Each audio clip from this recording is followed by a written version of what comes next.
Welcome to our Trump Briefing Show. Today, we dive into some intriguing news stories that are shaking up the political landscape. First up, the Trump administration is investigating Maine over claims that schools are withholding information about students' gender transitions from their parents. This could have major implications for parental rights and education privacy. Next, we turn our attention to Kentucky, where Governor Andy Beshear is making headlines by vetoing several bills from the Republican-controlled legislature. Despite knowing his vetoes would likely be overridden, he's standing firm on his beliefs, positioning himself as a prominent figure among national Democrats. It's a bold move in the face of partisan tensions. Lastly, California is under the microscope as the Trump administration investigates a law that protects students' gender identities from being disclosed to parents without consent. Governor Gavin Newsom is defending this law, emphasizing the importance of student privacy. This investigation could lead to significant consequences for California schools if deemed a violation of federal rules. Please stay tuned for more detailed coverage on these stories. Associated Press reports that the Trump administration has initiated an investigation into Maine, claiming that numerous school districts are violating federal law by withholding information regarding students' gender transitions from their parents. The U.S. Department of Education's inquiry follows similar actions taken against California, both centered around potential violations of the Family Educational Rights Privacy Act. The investigation was prompted by reports that some Maine districts have policies allowing schools to create gender plans that are not accessible to parents. U.S. Education Secretary Linda McMahon emphasized that parents have the right to access their child's educational records to ensure their well-being. This investigation is part of a broader conflict between the Trump administration and Maine over transgender rights in schools, which escalated after a public confrontation between Trump and Maine's Democratic Governor Janet Mills. Associated Press also highlights Kentucky Governor Andy Beshear's recent vetoes against bills pushed by the Republican-controlled legislature on contentious issues such as abortion, Medicaid, and diversity initiatives. Despite knowing that his vetoes would likely be overridden, Beshear used this opportunity to assert his political stance and values, potentially positioning himself for a future presidential run. His consistent use of the veto pen has been noted as a reflection of his commitment to his beliefs, even as GOP lawmakers swiftly nullified his decisions. The veto battles have exposed the deep divisions in Kentucky's government, particularly on social issues, with Beshear advocating for abortion rights and opposing conversion therapy, while Republicans argue for the necessity of certain legislative measures. The Toronto Star discusses the federal investigation launched by the Trump administration into California's law that prohibits schools from requiring staff to inform parents if a student changes their gender identity. The U.S. Department of Education argues that this policy may contravene the Family Educational Rights and Privacy Act, which grants parents access to their children's educational records.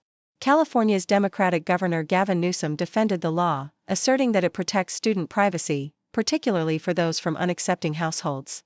The law, which took effect on January 1, aims to create a supportive environment for LGBTQ+ students, but critics argue it undermines parental rights. The investigation reflects a larger national debate over transgender rights, with the Trump administration signaling its intent to challenge policies that it views as detrimental to traditional family structures and parental authority.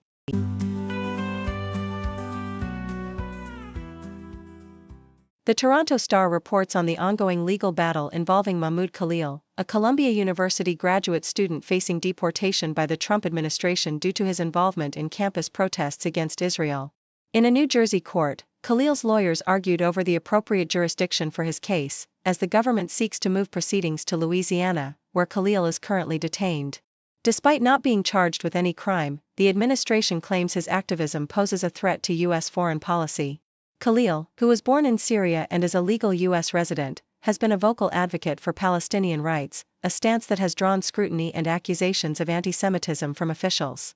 His case is part of a troubling trend where other students and scholars have faced similar immigration repercussions for their political expressions. In a separate development, President Donald Trump described his recent call with Canadian Prime Minister Mark Carney as extremely productive, marking a notable shift in their diplomatic dialogue. The call, which was initiated after Trump signed a new order imposing tariffs on the auto sector, is the first since Carney took office. As both leaders discussed potential areas of collaboration, it is clear that trade relations remain a focal point of their agenda, particularly in light of the tariffs that could impact various industries. Additionally, the Toronto Star highlights the potential consequences of Trump's proposed tariffs on Canadian softwood lumber, which could significantly disrupt the supply chain for toilet paper and other paper products in the U.S. The administration's plan to nearly double duties on Canadian lumber could lead to higher prices and shortages reminiscent of the pandemic-era panic buying. Experts warn that such tariffs may not only affect the immediate availability of products but could also have a cascading effect on the entire supply chain, threatening the viability of sawmills and the essential wood chips needed for pulp production. The complexities of the industry mean that sudden changes could lead to significant disruptions, leaving consumers to grapple with potential shortages and increased costs.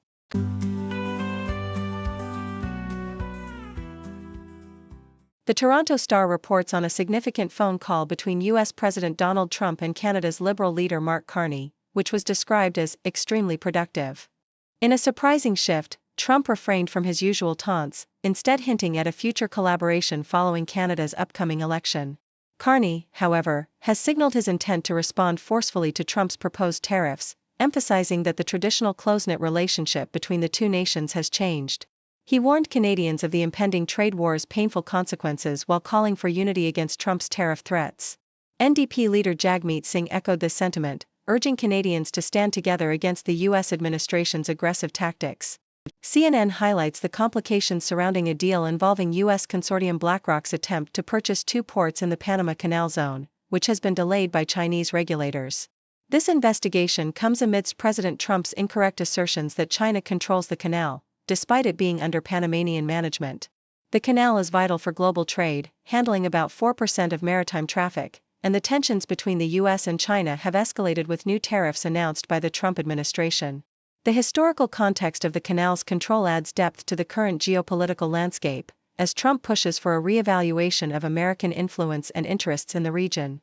Australian Broadcasting Corporation reports on Greenland's formation of a new coalition government just hours before a visit from U.S. Vice President J.D. Vance, amid ongoing pressure from President Trump to annex the territory. The new Prime Minister Jens Frederik Nielsen emphasized the need for unity among parties as they face external pressures, particularly from the U.S., which is interested in Greenland's strategic location and resources. The Greenlandic people have largely opposed the idea of becoming part of the United States, with protests highlighting their desire for autonomy. As Vance's delegation arrives, the focus appears to be shifting towards military capabilities and security in the Arctic, reflecting the Trump administration's strategic priorities.